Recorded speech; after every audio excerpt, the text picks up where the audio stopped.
Hi, everyone. Thank you so much for coming to my session on becoming the mother of a child with special needs. My name is Vicki. I'm the chapter lead for Moms TO Niagara, and I'm married with 2 kids. My daughter Annabelle is 9 and was born neurotypical, no developmental issues. My son Grayson is 5. He'll be turning 6 in a couple of weeks, and he was born with a chromosomal abnormality. So I'm really excited to be part of MomFest and speaking today and bringing the special needs perspective to the community and to the conversation in hopes of breaking down the barriers between moms of neurotypical kids and moms of kids with special needs. So today I'm going to share my story about how I became the mother of a special needs child with special needs. See, even I screw it up. It's okay.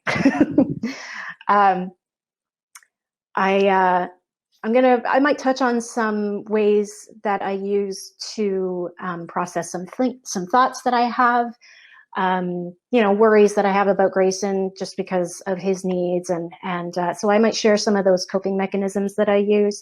As well, I'll touch on ways we can talk to your kids about children with special needs and include special needs families into your life. If you happen to know one, there are ways that we can sort of bridge that imaginary barrier, that gap, okay? So that's what we're gonna talk about today. So I'm gonna share a picture of my son, Grayson. I'm gonna open it up here. Here we go. So this is my son, Grayson, cutie pie. Oh yeah, he gets it a lot, so don't, yeah, like he does. He does, he gets it a lot. Now, my son Grayson was born with 49XXXXY syndrome. And I know it's a lot, so I'll explain it. So normally a boy is born with an X and a Y chromosome, making him a boy. Grayson has 3 extra X's. You with me? Okay, because it's a lot. Essentially, his development is delayed. So he was slow to sit up, he was slow to crawl, he was slow to walk, he was slow to talk. We're still working on talking. He's at about an 18-month-old in terms of talking, but he's 5. He will probably need hormonal therapy to transition his body through puberty, and worst case scenario, later on in life, he may be infertile. Okay, so that's sort of a Polaroid of what his condition entails. So I was 34 when I got pregnant with Grayson, and I delivered him at 35. So that definitely put me in the higher risk category. I did screen him at 13 weeks, and I did that with Annabelle. That's just a personal choice with me. I'm a mom who really would just rather know and prepare if something was wrong. So one of my levels, the alpha fetal protein, came back very high, like through the roof. So my midwife sent me to McMaster Hospital to get an ultrasound with a high-risk obstetrician. The whole thing took like an hour and a half, and they went like outside and inside because, that was fun. But anyway, normally when the results came back, I got referred to a genetic counselor, and she told me that, that AFP level would have indicated an issue with his spine, like compression, such as spina bifida, but the ultrasounds showed no compression at all. At that point, they did ask me if I wanted to terminate the pregnancy. But again, and I had discussed it with my husband, and we weren't there yet. If there was no evidence of it on the ultrasound, we felt we wanted to continue, and that wasn't a reason enough. Because of that, there was no compression of the spine, no other physical or physiological issues that they could see that was an issue. So we continued with the pregnancy.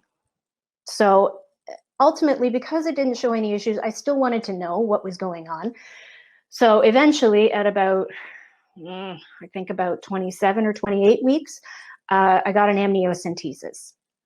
And I sat down, and the high-risk OB, yet another one, was doing the ultrasound to figure out where he was going to go. And he looked at me and he said, "That looks like a beautiful spine. Are you sure you want to do this?" And I said, "Yeah, like I just want to know." Okay, great. So we did it. And a couple of weeks later, I got the call at work. And the nurse said on the phone, "Okay, it's not spina bifida. He does not have Down syndrome. He has 3 extra X chromosomes." And I was like, what does that mean? It was, not really a shock, because I was anticipating something, but certainly not something as rare as this. So it was interesting.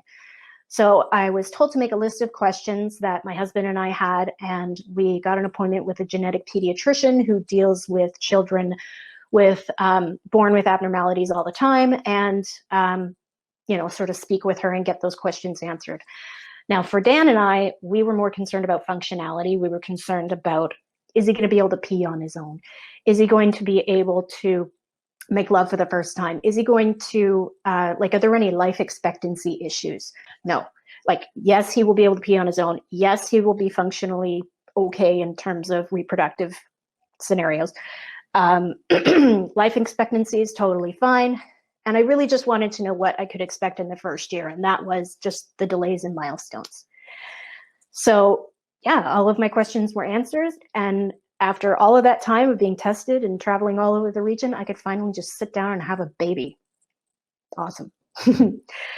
So I do want to touch on the loneliness and isolation factors. I mean, for a regular mom, we know that there's definitely a loneliness and isolation factor in motherhood. But for the mother of a child with special needs, the volume on that is turned up a little bit higher because, I mean, your kid is different, right? Your kid is not the norm.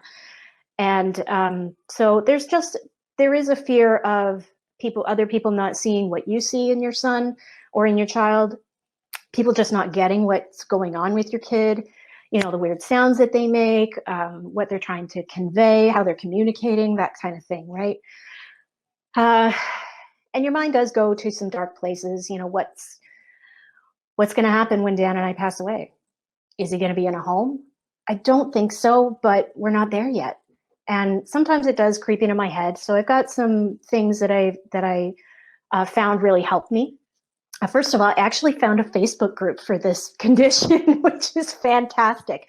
Boys with parents from all over the world are part of this Facebook group. There's Australians, and I think there's one in Africa or something. It's just wild, right? So there actually is a Facebook group. So I definitely pay attention to that.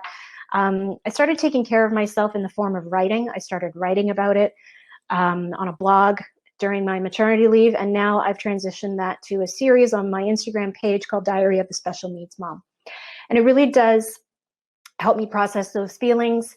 If he experiences something new, he can't quite tell me about it. So feeling sorry for him doesn't really serve him at all, but processing that thought and coming to a point where it's okay.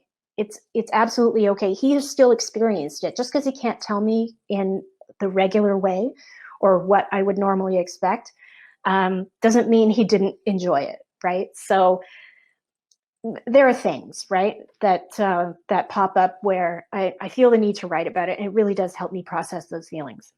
I also entered the community. After Grayson turned 1, he was referred to speech and fine motor and gross motor therapy at Niagara Children's Center. This is a center that I cannot say enough about.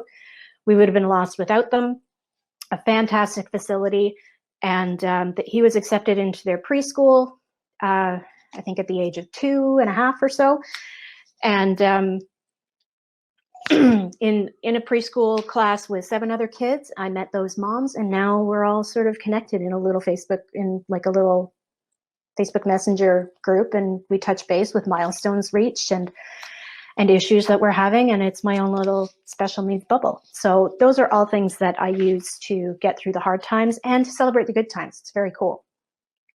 I'm going to talk about some ways that you can talk to your kids. The consensus is to just keep it as simple as possible. So one of the moms in my bubble told me this story where she was walking through the mall with her son. He has cerebral palsy and uses a wheelchair. And this little girl came running up to him and said, "Why are you in a wheelchair?" And the mother of the little girl came up and said, "Oh my God, your first reaction would totally be the same, right? It's only natural. Oh my God, my kid is just the worst. I'm the worst mom ever. Holy shit, I'm going to die. I'm so sorry." I get it. But this friend of mine instead decided to sit down, sort of get down to the little girl's level and tell her, well, sometimes his legs don't work too well, so he uses a chair so he can go super fast, just like you. You see what I mean? There are ways that you can keep it simple for your kid. Encourage your child to ask questions of the child with special needs or the parent. Absolutely. Encourage them to ask those questions, because asking questions at their age is the best way to find out why is it this way? How come this is the way it is? These are all ways for them to connect and engage. And as for yourself, ask questions. Moms of children with special needs would generally rather you ask rather than shy away and withdraw and feel like you can't connect, because I get it. I've been there. I used to look at moms of kids with special needs like they were superheroes. Like I couldn't possibly relate. That woman is amazing. That child looks like it needs so much care. And I think that is amazing. I don't even know what to say, right? She's got worries and issues that are way worse than mine. So I don't think that I can talk to her. Wrong. You can ask those questions, come from a genuine place and frame it up. If you feel like you're going to sound like a jerk, if you actually ask the question, frame it up before you say it. Look, I want to know more about your kid because I'm curious, but I might screw it up. It might come out really nasty and I don't mean it that way. Is that okay? And generally she'll say, yeah, that's okay.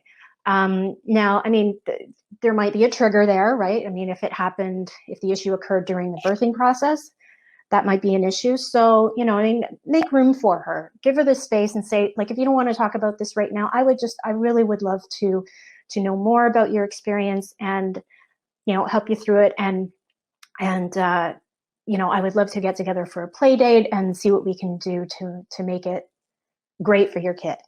Right. So, frame it up, listen, right? Listen, don't judge and accommodate. If you want to have a play date, great. Maybe you could have it over at this mom's place because she's got medications that she might need easy access to. Or if you want to have it at your place, maybe there are some sensory issues, so you might want to turn the lights down or have the TV off for the entire time. Ask those questions because it really will help her know that you really do want to connect and that you really want to understand more about her child. And yeah, you'll bridge that gap. So that's about it, guys. I want to show a couple of videos really just illustrating the fact that, at one point, my motherhood, hang on, let me set this up here. Geez, there's a lot of clicking going on here. At one point, my motherhood looked like this. Okay, this is Grayson when he learned to walk. He's about 2 here, and you can see how wobbly he is in the middle. That's another characteristic of 49-4XY syndrome, the wobbliness in the trunk and in his legs. Like, it took him a lot of work to do it. He was 3 by the time he walked, and it took, I think he could have walked at about 2.5, but he took his sweet ass time and was kind of stubborn about letting go. But this is him when he learned to walk. Look at those jowls. So cute. Oh my gosh. Like, look at that. Ugh, just adorable. I watch this video a lot. So at one point, my motherhood did look like this. And then at some point, it started to look more like this. Grayson, did you fart? No. Who was it? Oh. Oh. Here, let me set that up again. No. Grayson, did you fart? No. Who was it? Oh. Oh. Yeah, so the kid totally blames his farts on me now. So while my motherhood might look different, in a lot of ways, it's still the same. Let me know if you have any questions. In the meantime, I'll keep talking about ways that you can talk to your kids, because that is something that I think a lot of moms of neurotypical kids, like, they want to know, but they don't know how to ask them, without sounding like a complete asshole, right? Or totally ignorant. Like, I get it, right? Because I've been there. I'm a mom of a regular kid too.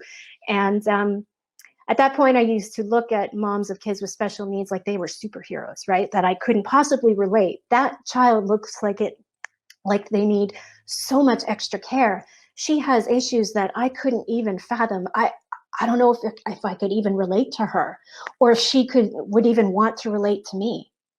And that's just sort of this imagined scenario, right? So I get it. I get where you feel intimidated or uncomfortable asking, but by all means, if you have a question, drop it. Have you had a special conversation with my son to explain his difference? Great one, Crystal.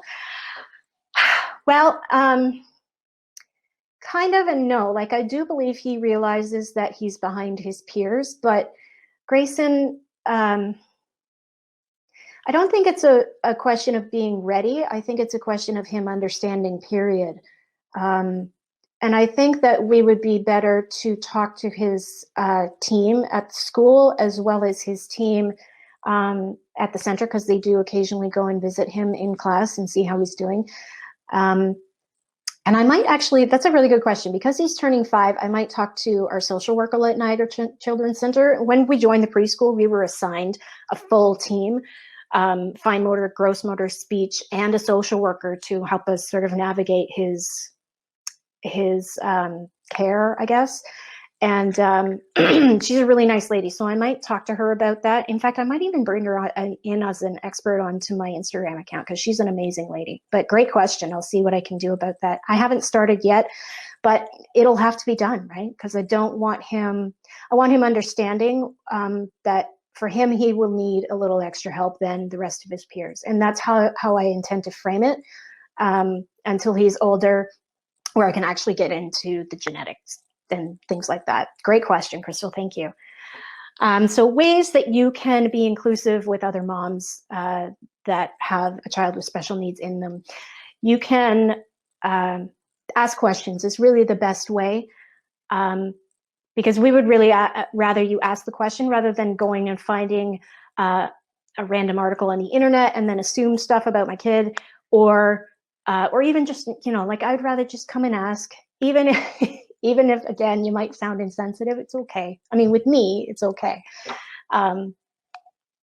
Yeah, or, rather than withdrawal or shy away, I would rather you just ask the question and even frame it up, right? Frame it up like, okay, I really am genuinely curious about your kid and his condition, but I want to ask some questions, but I might screw it up. Is that okay? Like, just frame it up like that. As long as you're coming from a genuine place, generally that mom will say yes. But if the condition occurred at birth, that might be a trigger, right? So give her that space and say, look, I would love to talk to you about this because I want to be there for you. I want to learn about the issues that you face, and I want to, like, connect a little bit more. But when you're ready, like, give her that space, and I think it'll go a long way, because she'll know that you really do want to get to know her child and her life with her child and how it works, and how you can accommodate in terms of a play date. Those are all really good things. So listen is another way that you can engage. Just, keep your ears open, keep your mouth shut, no judgment, just listen to her, because she can bring light to things that you just don't see in your motherhood. It just looks different, right, for her. So listen and really just hear what she's saying. And you can accommodate in terms of a play date, and that will, again, tell her that you're genuinely interested in connecting. If her child needs medications on hand, like at the drop of a hat, you might want to do it at her place. Her child might be able to go over to your place, but maybe there are some sensory issues. Maybe you should turn the lights down. Ask her those questions on how you can be more accommodating, okay? So I'm going to show a couple of videos because, wow, I went through that really, really fast, because it's only, wow, okay, it was half an hour when I did it yesterday. So, so I'm going to share a video here of Grayson. So at one point, my motherhood looked like, is that the right one? Yeah, that's the right one. Sorry, I've got to find no, that's not the right one. There it is. Okay. So this is a video of Grayson using a walker to walk at Niagara Children's Center. And there he is, little adorable dude. So he's about 2 here, but he looks like he's, maybe 8 months. He was very tiny. He has had a growth spurt since then, but he's, I watch this video a lot. He's just like the sweetest little dude. Look at those jowls. Look at those jowls and cheeks. Just cute. One of the other characteristics of his abnormality is the low muscle tone. So you can see how wobbly he is in his trunk here and in his legs. So yeah, he was about 2 there, learning to walk. At one point, yeah, my motherhood looked like a ton of appointments and learning to, You know, at one point we had this walker at my house trying to find the space for him to practice at home. We ended up actually keeping the walker at the center and using the Fisher-Price Lion walker. You guys might have seen it. We used that at home because it was smaller. We have a lot of corners in our house, so having this big honking thing in the house didn't really work. So we've made modifications all along the way. And so, yeah, at one point, my motherhood did look like that. And at one point, you know, a mom in your life, if she has a child with special needs, might look different from yours. But I'm going to share another video right here, if I can find it. So now, for me personally, my motherhood kind of looks more like this. Hang on, let me find the play button. Whoops. Oh, no. Grayson, did you fart? No. Who was it? Mom. Oh. Yeah. So the kid blames his farts on me. And yeah, so it's not so different from everybody else's motherhood. So that's really all I had planned. I have 10 minutes left, guys. So if you have any questions whatsoever, or if you want to, like, I've got a few pictures of Grayson. If you want to see some more developmental stuff, I'd be happy to share that with you. Crystal says I'm not there yet either, but don't even know where to start, right? You're not alone, right? If you're a child, if you're the mom of a child with special needs, let me know. Give me a shout out here, because I'd love to connect, even outside of MomFest, because that would be awesome. Yeah, so if you want to see some more developmental photos, I've got a few more open on my desktop. That would be cool. But yeah, if you have any other questions, just let me know, or we can just hang. That's okay. If anybody wants to come up on stage, just ask, and I'll totally chat with you. Get up here.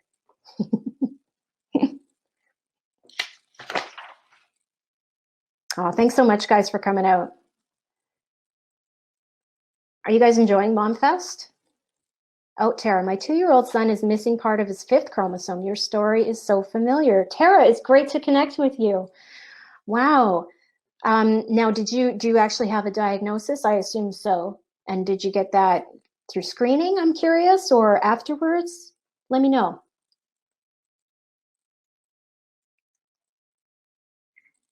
Yes, he has chat. Is that the name of the diagnosis? He was diagnosed at 10 months. Oh, that's interesting. Okay. Very cool. Tara, it's great to connect. I always love meeting other moms of kids with special needs. It's just wonderful, right? So come follow me on Instagram and we'll have a chat. Yeah.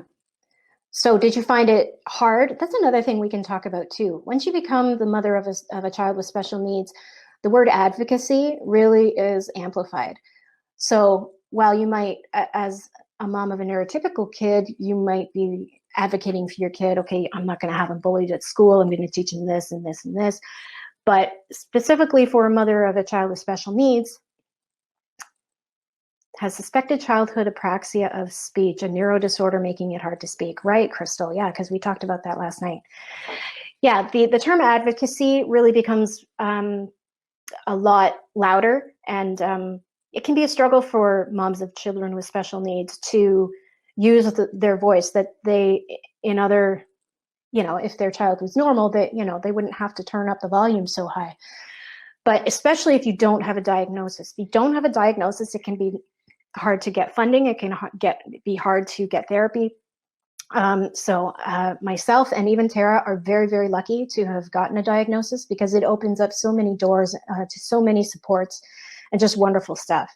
So becoming more of an advocate in a way with Grayson that I did not have to be with Annabelle was another big sort of shift, using my voice. Now again, but I did have a diagnosis. But even then, I would, something was going wrong at school, or he was coming home and we were having issues at home. Like, I definitely worked well and advocated for Grayson with his teachers at NCC. And I do that. He actually has an EA at he's in a regular public school now. He's transitioned out of the kindergarten grades into a regular public school now. And he was so ready. He does use a talker, which is sort of an iPad with a program on it. He does use that occasionally, but we're already hearing more sounds out of him as soon as he started grade 1 at a regular school. He is all about it, and they love him there. It's just fantastic. You need the diagnosis to get the supports you need. Yeah, it really does open up so many doors, right? So yeah, Grayson is doing really, really well. Actually, his EA told me that one of the other boys in his class, just a regular kid, came up to her and said, because they play all the time, and Grayson isn't speaking very well, but they just seem to have this great time together. The kid came up to his EA and said, Mrs. So-and-so, I think Grayson and I are best friends. And I thought, oh, shit, that is just wonderful. That's just the best. That is just the best thing ever. I'm tearing up. Holy shit. Like it really was. It's just wonderful. Just so wonderful. The little things like that, like I said, the volume on those victories is turned up so much higher. These are the things that I want to bring to the motherhood conversation overall. And like I said, bridge that gap. So I really want to thank you guys so much for coming out. It really means a lot to me, and I hope you enjoyed it. And I do hope that all of the ticket holders actually get a chance to view this afterwards too, because I know not everybody can make all the sessions that they want to get to. So I really appreciate you taking the time to come and see me. So you can find me at MomsTO Niagara on Instagram. I'll put that in the chat if I can spell. But thanks so much for coming, and I'll talk to you soon. Come follow me on Instagram and enjoy the rest of MomFest, okay? Bye.